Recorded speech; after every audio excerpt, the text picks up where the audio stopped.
इस वीडियो में हम सीखेंगे कि पर्सनल फाइनेंस प्लान कैसे करते हैं। प्रियम तो बोलते रहता है पहले कि पर्सनल फाइनेंस होता क्या है, बट उसको प्लान कैसे करते हैं ये आज हम इस वीडियो में सीखेंगे। तो हम कुछ पॉइंटर्स पर डिस्कस करेंगे विच इज़ रिटर्न और रिस्क के बीच में क्या रिलेशन होता है। बेस्ड ऑन दैट आपके पास क्या क्या ऑप्शन होते हैं जहाँ पे आप अपने एसेट एलोकेट कर सकते हैं, कहाँ सेव कर सकते हो। Then we will also understand आप बजटिंग कैसे करते हो। अगर आपके पास सैलरी आ रही है या कोई इनकम आ रहा है किसी सोर्स से तो आप उसको बजट कैसे करते हो। देन उस बजट के बाद आप उसमें प्रोटेक्ट कैसे करते हो खुद को और अपनी फैमिली को। देन विल ऑल्सो अंडरस्टैंड कि आप ग्रो कैसे करोगे उस पर्टिकुलर अमाउंट को। तो ये सारी चीज़ें हम सीखेंगे आज के इस वीडियो में। रिस्क और रिटर्न में एक बहुत अच्छी बात ये है किसी को भी समझने के लिए कि आप जितना कम रिस्क लोगे उतना कम रिटर्न बनेगा। बट इसका मतलब ये बिल्कुल भी नहीं है कि आप ज़्यादा रिस्क लोगे तो आपकी रिटर्न ज़्यादा बनेगी। आपकी रिटर्न ज़्यादा भी हो सकती है, आपकी रिटर्न कम भी हो सकती है। तो based on your risk appetite आप क्या करते हो, आप सर्टेन एसेट क्लास में उस पर्टिकुलर रिस्क के हिसाब से आप इन्वेस्ट करते हो। पहला जो होता है वो लो रिस्क होता है, सेकंड होता है मीडियम रिस्क, थर्ड होता है हाई रिस्क। लो रिस्क में कुछ ऑप्शंस आते हैं जहाँ पे आप अपने एसेट एलोकेट कर सकते हो। जैसे आपके पास एफडी होता है, जहाँ फिक्स डिपॉजिट, ईपीएफ होते हैं, पीपीएफ होते हैं, एनपीएस होते हैं, राइट। सो जो लो रिस्क वाला है वो अल्टीमेटली आप कहीं ना कहीं 5 to 6 या 5 to 7% का रिटर्न आप बना लेते हो। लो रिस्क में क्या क्या ऑप्शंस होते हैं।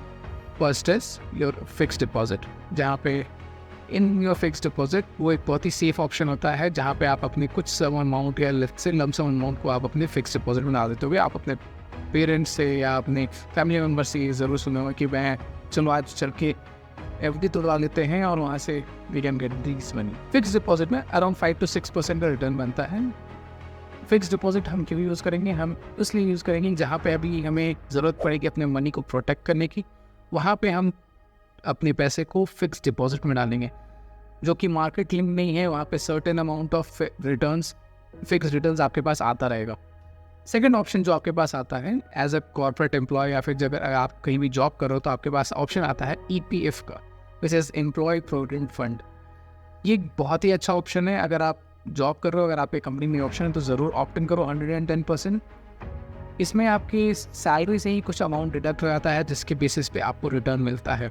आई think right now current return is 8.15 और 8.15% kind of a return is there. तो ये बहुत ही अच्छा ऑप्शन है। आई हाईली रिकमेंड कि आप इसके लिए ज़रूर ऑप्ट करो। थर्ड ऑप्शन इज पीपीएफ, जहाँ पे सरकार आपको ऑप्शन देती है कि अगर आप ऑर्गेनाइज सेक्टर में नहीं हो या कॉर्पोरेट में नहीं तो आप खुद का provident fund which is public provident fund में आप इन्वेस्ट कर सकते हो। वहाँ पे अराउंड 7.1% या 7.5% का अप्रोक्स रिटर्न आता है। विच इज़ इसका जो मेन डेमेरिट ये है कि ये इसमें आप 1.5 लाख तक ही इन्वेस्ट कर सकते हो एक असेसमेंट ईयर में।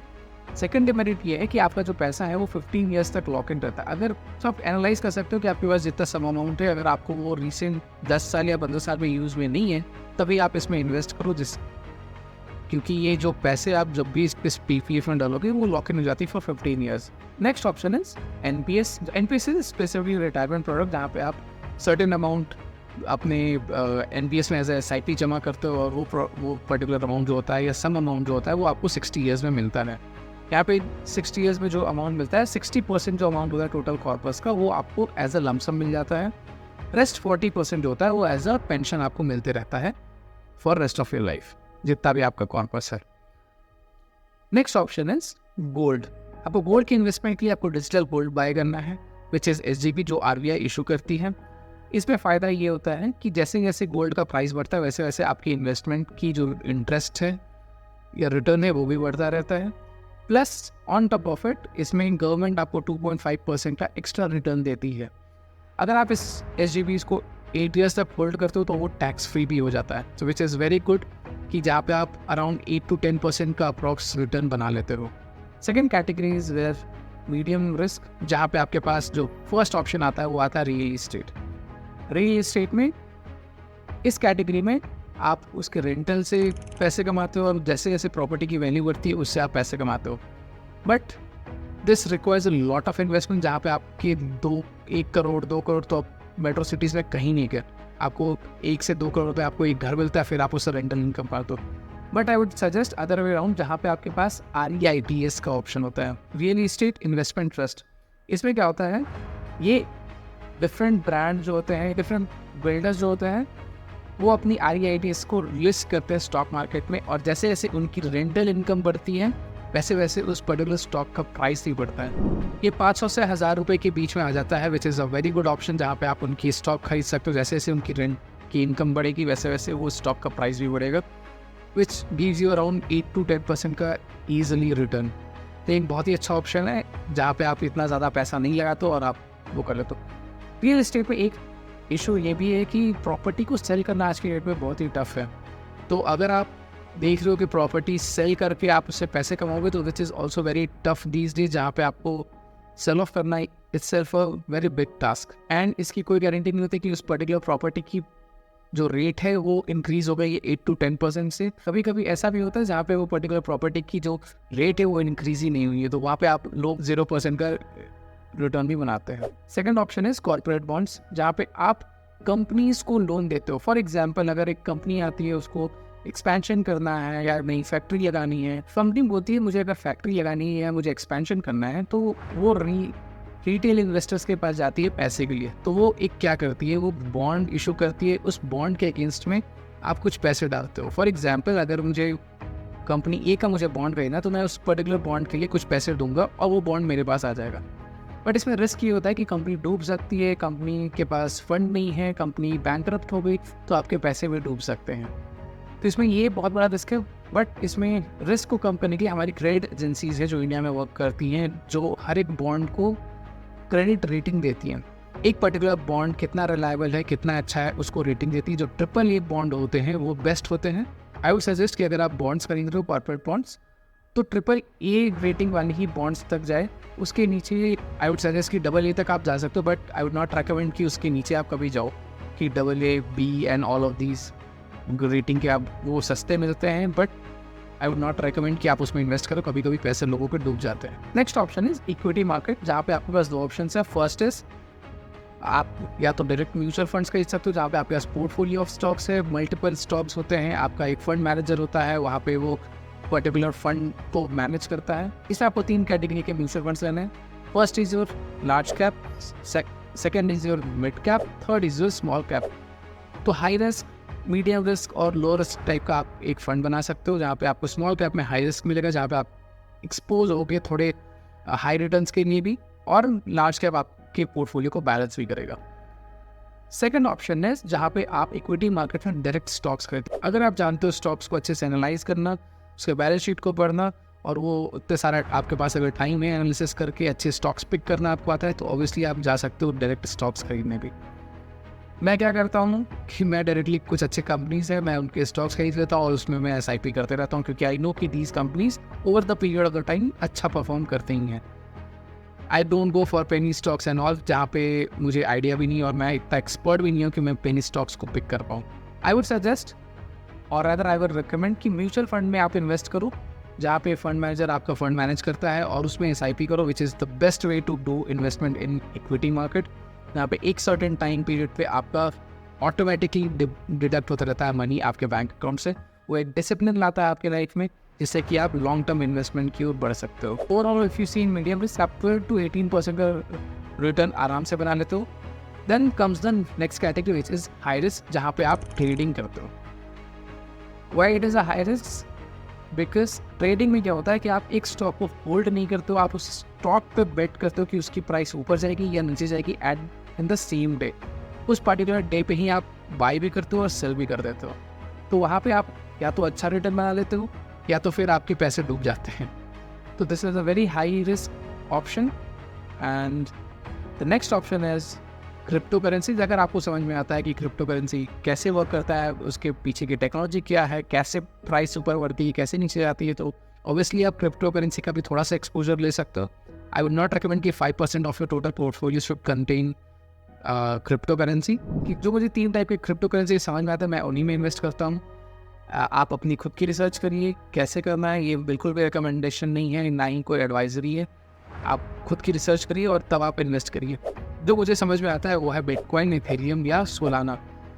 तो आई अंडरस्टैंड कि उनके पीछे का टेक्नोलॉजी क्या है, आई अंडरस्टैंड कि उसमें कैसे प्राइसिंग ऊपर नीचे होती है, तो that's why I invest, but that's also 5% of my portfolio. उससे ज़्यादा मैं इन्वेस्ट नहीं करता हूँ हाई रिस्क में, क्योंकि I am a long term investor.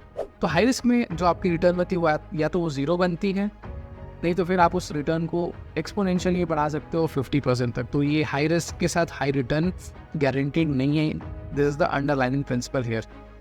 अब जानते हो कि बजट कैसे करते हो, राइट? बजटिंग का एक सिंपल सा रूल ये है कि जहाँ से भी आपके पैसे आ रहे हैं, फॉर एग्जांपल आप जॉब कर रहे हो, आप फ्रीलांसिंग कर रहे हो, आप बिजनेस ओनर हो, जहाँ से भी आपका कुछ भी इनकम आता है, उस पर्टिकुलर पैसे को आप कैसे इन्वेस्ट करते हो, कैसे सेव करते हो, कैसे अपनी ज़रूरतों के लिए आप उनको खर्च करते हो। एक सिंपल सा रूल है 50-30-20 रूल, जहाँ पे आप अपना टोटल जो भी आपकी इनकम आ रही है उसका 50% आप अपने नीड्स में रखते हो, जो आपकी रेंट, यूटिलिटी, आपके ग्रोसरी, ये जो भी आपकी जीवन जीने में आपकी जो एसेंशियल चीज़ें हैं उसमें आप डालते हो। 30% ऑफ द अमाउंट जो होता है वो आप अपनी डिज़ायर्स के लिए डालते हो। जैसे मुझे घूमने जाना है, मुझे पार्टी करना है, मुझे ईट आउट करना है, या मुझे घड़ी खरीदनी है, मुझे फ़ोन खरीदना है, वो सारे डिज़ायर्स का जो पार्ट है वो 30% से आप यूज़ करते हो। रेस्ट 20% जो आपका अमाउंट है वो जाएगा आपके सेविंग्स में या आपके इन्वेस्टमेंट में। बट इसमें एक इशू ये आता है कि जैसे जैसे आपकी सैलरी बढ़ती है वैसे वैसे आपकी बेसिक नीड जो है तो वो कॉन्स्टेंट हो जाती है। अगर आपकी बेसिक नीड भी बढ़ रही है तो this is something which is going very wrong.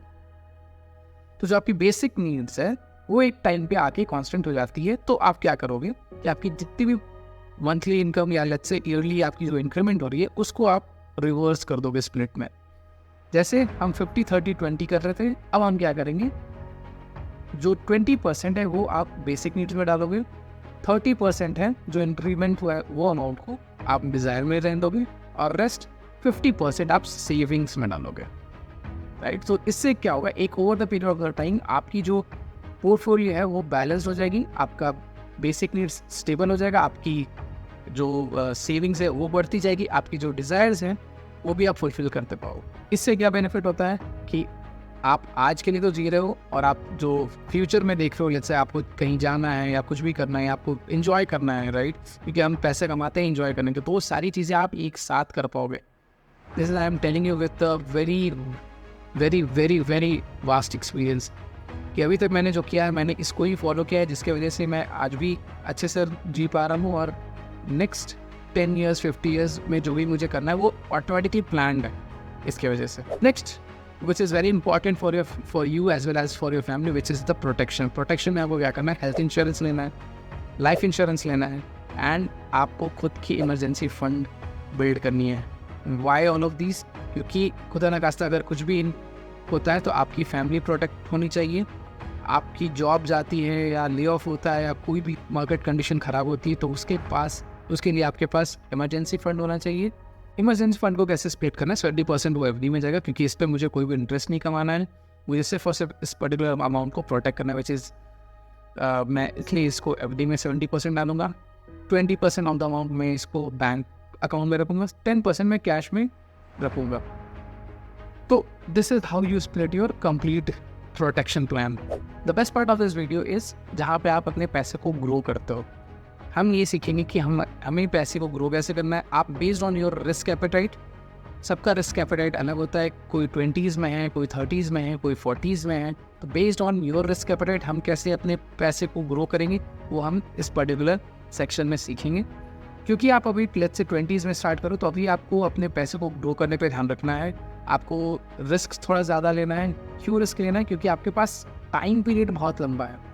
इस पर्टिकुलर टाइम पीरियड में अगर आपके पास लेट्स से आप फॉल बैक भी करते हो तो आपके पास रिकवर करने का बहुत सारा टाइम है, राइट? जब आप रिकवर करते हो और आपके पास इतना ज़्यादा टाइम है तो आप कंपाउंडिंग भी देख सकते हो। इसका एक बहुत सिंपल सा रूल है विच इज़ 100 - x। x जो है यहाँ पे आपका एज होता है, तो ये क्या बताएगा? फॉर एग्जाम्पल मेरी एज 30 ईयर्स है, 100 - 30 करोगे तो 70 आता है इसका रिजल्ट। तो 70% ऑफ द कॉर्पस मुझे डालना है इक्विटी में, रेस्ट 30% में डालूंगा अपने सेविंग स्कीम्स में, या मैं डालूंगा एफडी में, या मैं डालूंगा ईपीएफ में, या मैं डालूंगा एनपीएस में, राइट? सो जो भी आपका रिस्क एपेटाइट है आप 100 - अपना एज डालोगे तो आपको पता चल जाएगा कि कितना % अमाउंट आपको इक्विटी में एलोकेट करना है। So this is the best way to go about it, जहाँ पे ये बहुत ही अमेजिंग काम करता है, बट जो भी मैं अभी तक ग्रो करने के लिए बता रहा हूँ, this needs to be done for a long years. वहाँ पे आपके 10 से 20 साल तो 100% आपको इन्वेस्टेड रहना पड़ेगा, तभी आप वो पर्टिकुलर बड़ा कॉर्पस, करोड़ का कॉर्पस आप देख पाओगे। क्योंकि जब तक आप इतने लंबे समय तक इन्वेस्टेड नहीं रहोगे तो आपको कंपाउंडिंग दिखेगी नहीं। कंपाउंडिंग जो है इस दुनिया का 8th वंडर में आता है, जहाँ पे आपकी जो मनी है वो एक बार में आपको दिखेगी हर साल या कुछ पर्टिकुलर ईयर्स के बाद वो डबल होते जा रही है। तो वो पर्टिकुलर कंपाउंडिंग देखने के लिए और आपको अच्छा बड़ा कॉर्पस बनाने के लिए आपको ज़्यादा टाइम तक के लिए इन्वेस्टेड रहना ही होगा। तो एक बहुत ही सिंपल सा रूल है जहाँ पे आप जान सकते हो कि आपका जो पैसा है कितने साल में डबल होता है। इसको कहते हैं रूल ऑफ 72। यानी इसे 72 डिवाइडेड बाई एक्स करते हो, जहाँ पे आपका एक्स जो है आपका टारगेट रेट ऑफ रिटर्न है। तो इसका जो वैल्यू आपको मिलेगा वो मिलेगा कि आपका जो मनी है वो कितने साल में डबल हो रहा है। फॉर एग्जाम्पल, मैं अगर स्मॉल कैप में इन्वेस्ट करता हूँ which gives me around 18% of interest, तो 72 डिवाइडेड बाई 18 अगर मैं करूँगा तो every 4 years my money will get double, right. Similarly अगर मैं लेट्स से एफडी में डालता हूँ विच गिव्स मी 6% का रिटर्न, तो वहाँ पे जब मैं 72 को 6 से डिवाइड करूँगा तो मुझे मिलेगा 12। दैट मीन्स कि हर 12 साल पे मेरी जो इंटरेस्ट है या मेरा जो पैसा है वो डबल होगा। तो अब देख लो कितना डिफरेंस आ रहा है just because of these interest. So इसलिए मैं कहता हूँ आप जितने ज़्यादा समय के लिए आप इन्वेस्टेड रहोगे मार्केट में, जितना अर्ली स्टार्ट करोगे, आप स्टार्ट करो 500 रुपीज़ से भी एटलीस्ट, वो भी चलेगा। सर ये ऐसा नहीं है कि आपको 10,000 5,000 तभी आपको स्टार्ट करना है, नहीं, आप 500 से भी स्टार्ट कर सकते हो। Start early to see the 8th wonder of your world which is compounding. So ultimately कितना इन्वेस्ट करना है दिस इज़ नॉट इम्पॉर्टेंट, कितने टाइम के लिए इन्वेस्ट करना है दिस इज़ वेरी इंपॉर्टेंट। जहाँ पे आपके पास टाइम ज़्यादा है तो आप पूरी की पूरी कंपाउंडिंग साइकिल देख सकते हो, आप 8th wonder of the world देख सकते हो विच इज़ कंपाउंडिंग, राइट। जितने अच्छे से हम इन्वेस्ट करेंगे, जितने अच्छे से हम अपनी रिस्क एपेटाइट को मैनेज करेंगे, उतना ही ज़्यादा कॉर्पस हम बना पाएंगे, उतना ही सेफ मार्केट में रह पाएंगे और उतना ज़्यादा कंपाउंडिंग हम देख पाएंगे अपने सम अमाउंट पे। दैट्स व्हाई वी से compounding is the 8th wonder of the world. So till the time, keep investing, keep learning. Signing off.